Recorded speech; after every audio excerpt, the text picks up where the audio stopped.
जय श्राद्धे। आप सभी सनातन संस्कृति से जुड़े सभी धर्म प्रेमियों को, सभी सनातन धर्मियों को मेरा प्रेम भरा जय जय श्राद्धे।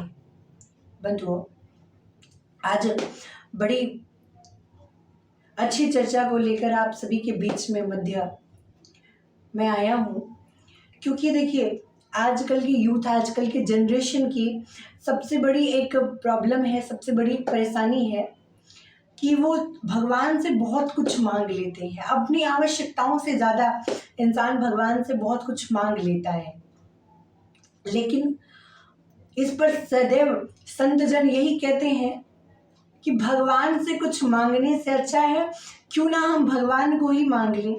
अर्थात कि भगवान को मांगना मतलब भगवान से, प्रभु से सदैव ही प्रार्थना करें कि प्रभु निरंतर हमारे जीवन में आपकी कृपा की वर्षा होती रहे।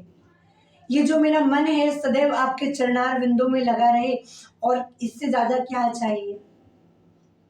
सदैव आप अपनी कृपा दृष्टि हम पर बनाए रखिए। भगवान से ये मांगिए। कुछ सामान मांगने से अच्छा है कि हम भगवान से उनकी कृपा को मांग लें। ये एक श्रेष्ठ कार्य है, एक उत्तम कार्य है, क्योंकि हमारे वेद शास्त्र जितने भी पुराण हैं, ग्रंथ हैं, वो सब वर्णन करते हैं कि जब जीव माँ के गर्भ में आता है तो भगवान से प्रार्थना करके आता है कि प्रभु इस बार हमें इस नरक से बाहर निकाल दीजिए, इस बार हम जाकर के आपका भजन करेंगे।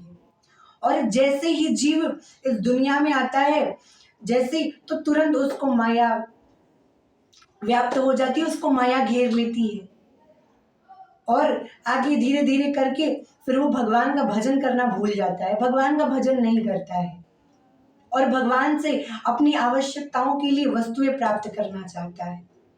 लेकिन जिस उद्देश्य से हम इस धराधाम पर आए हैं, हम इस मृत्यु लोक में आए हैं, तो उसमें से कुछ क्षण निकालकर, अपने जीवन में कुछ क्षण निकालकर, कुछ समय निकालकर हम भगवान का भजन करें। जरूरी नहीं है कि 24 घंटे हम माला लेकर के बैठे रहें, लेकिन कुछ क्षण भगवान के लिए बड़े भाव से निकालिए और भगवान नाम का कीर्तन कीजिए, भगवान नाम का जप कीजिए। क्योंकि आजकल की यूथ की सबसे बड़ी ये प्रॉब्लम है, परेशानी है कि लोग भगवान का भजन नहीं करना चाह रहे हैं। कोई भगवान का भजन नहीं कर रहा, बहुत कम लोग भगवान का भजन कर रहे हैं। तो उद्देश्य यही होना चाहिए, सदैव अपनी सनातन संस्कृति से जुड़े रहें, हरि चरणों से जुड़े रहें, और भगवान नाम का सदैव आसरा लगा करके अपने जीवन को कृतार्थ करें, अपने जीवन को धन्य करें, और एक उद्देश्य बनाएं कि हम भगवान के लिए, अपने परमपिता परमात्मा के लिए, अपने इस जीवन में, अपने इस दिनचर्या में से कुछ क्षण भगवान के लिए निकालें और कुछ अपने जीवन को धन्य बनाएं। इसी के साथ आप सभी को प्रेम भरा जय जय श्राद्धे।